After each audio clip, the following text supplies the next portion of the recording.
All right, we go check out this movie called The Bricklayer. So this lady by the name of Greta, she's like a journalist or whatever like that. She gets some information from this strange dude. Whatever it entails, bottom line is it could basically wipe out the United States. But then that she looks over it, he pulls out a gun and ends up done dealing her ass. I'm like, next thing you know, Mayor Costas, you know what I'm saying, they were in Greece. There's a story about a journalist getting deaded. Apparently this dude's been cooking a lot of people. We just don't know why yet. Then we go to this CIA operative by the name of Kate. She works with a dude by the name of O'Malley. Kate is like one of the most thorough operatives they have as far as like looking up information and shit like that. So they go over this footage about where the incident took place with the Greta situation, but bottom line is they can't find nothing. Kate's doing the research, she's digging deep, whatever like that. Then she sees some man in a hat. Turns out this dude's name is Victor. So apparently this dude, Victor, faked his death a year and a half ago. For her and O'Malley, the only two people that know he's still alive, apparently. Then we got this guy walking around by the name of Steve, who's chilling in Philadelphia. He gets a job doing some construction, and guess what? He's the motherfucking bricklayer. Da-da. He goes to get some coffee, and all of a sudden, O'Malley and Kate pop up. Now, O'Malley wants Steve to get down to business and find Victor or whatever like that to give him the information. And he wants Kate to tag along too. It's just like, what? So Kate's got a little bit of experience, but she's never been out in the field like that. Steve's like, fuck that, I'm good. Apparently, he was with the C.I.A. years ago. Steve goes back to bricklaying and whatnot, and then we get this flashback. Turns out Steve and Victor at one point used to be friends. And Victor actually had a wife and a daughter and a baby on the way. All of a sudden, Steve ended up getting shot at. We're like, what the fuck? Apparently, these are some of Victor's goons that were sent to kill him. Steve whips all their candy asses. It was only like 3. So Steve decides to meet up with Kate, and he's taking the case. So they got to fly to Greece. The thing is, he wasn't really trying to go back to Greece because for some particular reason, he's like the number one most wanted man out there. Obviously, this is a stealth mission. So when they touch down, Steve takes Katie to see this dude by the name of Patricio. Basically, he's one of his other best friends. The best friend that hooks him up with some gear, weapons, and a car. You gotta have that nigga that got the inventory, son. So basically, they're pretending to be husband and wife, so they can infiltrate some of these areas. We find out Kate's allergic to dogs because Patricio has a dog named Fanny. This is gonna come up later. So anyway, they get to this hotel. He tells her to take a shower, you know what I'm saying, get dressed. He's going to order lunch for the hotel, whatever like that. But by the time she gets lunch, this nigga's gone. He goes to this little embassy spot and ends up meeting this chick by the name of Ty. Ty is actually an ex-girlfriend and best friend of his. But more importantly, he needs some information from her. Now, she actually works at the CIA too, but she's doing her operation from Greece. He needs to find some dude by the name of Stefaloni. Apparently, he used to be some small-town drug dealer, but now he's moved up in the world. He's running gangs and midnight clubs and all that shit. He's thinking to himself, he's the closest person that can get to Victor. So we find out in this backstory that Victor's family was assassinated by the Russians. But why? So Steve goes to see Stefaloni. He's basically testing him to see if he knows anything about Victor or what's going on lately. But after talking, Steve knows he's working for that nigga. He starts to beef and starts whipping all his bodyguards' asses. And he's trying to get away, all of a sudden Kate pops out of nowhere and tells him to hop in the car. Now how did Kate find him? Because Kate had a tracker device placed on him, but he knew about the tracker device and he placed it on Stefaloni. So basically what they're going to do is get low for a little bit. Stefaloni ended up going back to his house. Guess he was going to get some more guns and ride out. They pretty much sneak in his house to try to find some information or anything, right?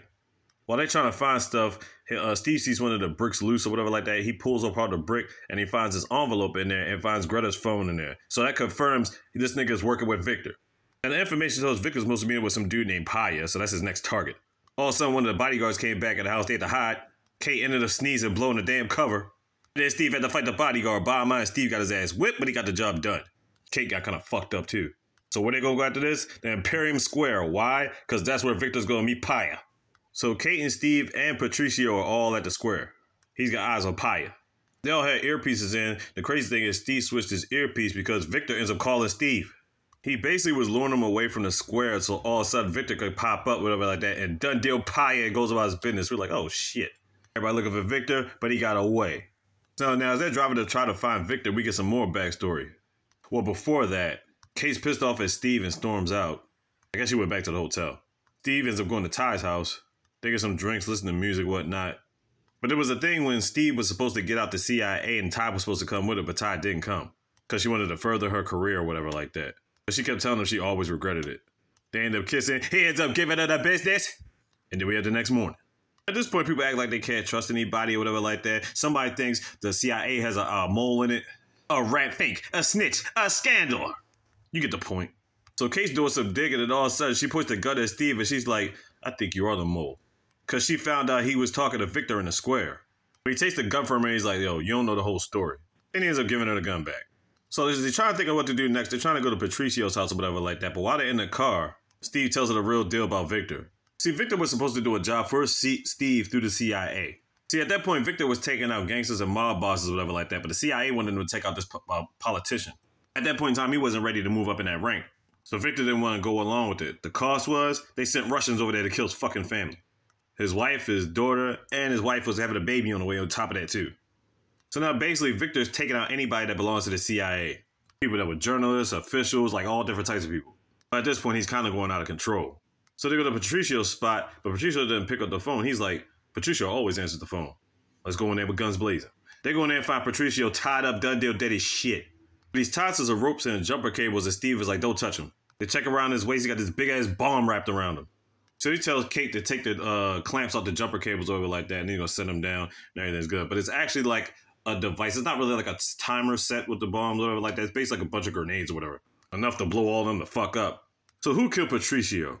It was Stefaloni and the goons, because they coming to finish off niggas. And then more epic beef begins. Steve goes on rampage, fucking niggas up. Steve is in this one bunker, and then Stefaloni and the boys are like, hey yo, put your guns down.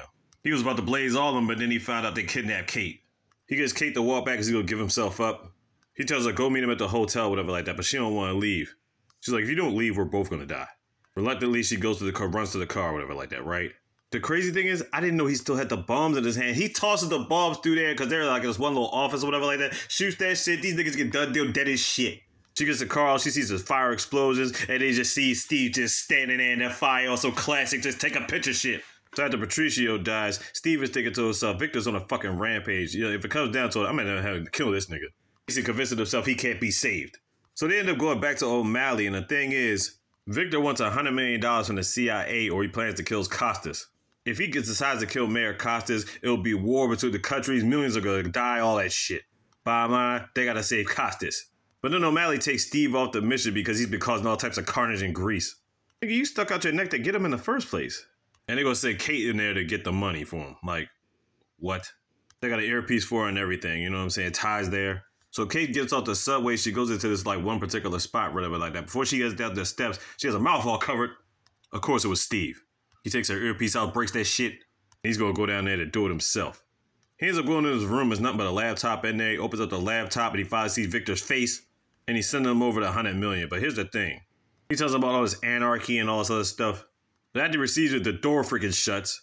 And Steve is pretty much locked in there. Then he starts hearing beeping. It's a fucking bomb under the table. 24 seconds left. He tells Kate to have the car round back.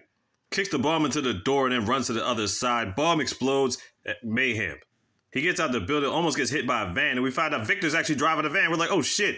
Kate pulls up to pick up Steve and the chase is on. He ends up hitting the van somehow, and then it flips over and falls over a fucking fence. I'm like, what the fuck? They think so Victor's dead, right? Steve gets out the car, looks at the van, the fucking windshield is shattered, and goddamn Victor's gone. We're like, what the fuck? But the thing is, we know where he's going. Because Costas hosted the speech in the square. Costas giving his speech. Victor's got a camera shaped like a gun. Before Victor could get the shot off, Steve finds him, finds a sledgehammer, and bashes the level thing that he was on. He ends up falling off it. Steve gets Victor done deal dead as shit. But then Steve turns around, he gets shot by the cops twice. Next thing you know, Steve in the hospital, he alright. Who's there with him? O'Malley and Kate. So they let him rest and recover and all that. After he recovers, he goes straight to Ty's house. Ty fixes him a drink and stuff like that. He wants to pack up some CDs. Then he notices something. This Midland record or whatever like that, right? Now, Victor gave Steve a Midland record back then in the back in the day. It's one of his favorite records. So the thing we find out, the $100 million did not go to Victor. So who did it go to? Next thing we see a bunch of vans parked out outside. Steve turns around with a gun in his face from Ty. Find out Ty's the one that received the money. We're like, what the fuck? But she didn't even keep it. She probably used it to go to like her little charities and things of that nature. You know what I'm saying? Because that's what she does. But I'm like, you still crossed over Steve, motherfucker. The thing is, they almost dropped it because O'Malley didn't give a fuck about that money. They was like, we just use that money to lure out shit anyway. I'm like, really? $100 million? Bottom line is Ty didn't want to kill him. She just wanted to keep him in that room so when the goons come up. So this nigga Steve basically throws some shit in the microwave, whatever like that. He's about to climb out the window. The goons come in, they get blown the fuck up. He ends up falling on the car and then hitting the street. Ty's about to run his ass over, so she charges up, and then all of a sudden, Kate comes out of nowhere, starts banging off of the car, getting Ty, flip the car over. Ty done deal dead as shit. We're thinking, how did Kate get there? Kate was like thinking to herself, like, come on, you think I wasn't tracking you, nigga? So Kate ends up getting back to her job. O'Malley's trying to promote her or whatever like that, but she doesn't want to take the promotion. In fact, she decides to retire from the CIA, and I'm thinking to myself, what the fuck is she gonna do? Next thing you know, she's clearing out her stuff, and she ends up taking the dog Fanny, even though she's allergic to dogs, and ends up dipping out. Then you go back to Brickland, and that's the end of the movie. I'm like, they ain't nothing with each other? What the fuck? The Bricklayer on Netflix. Check it out.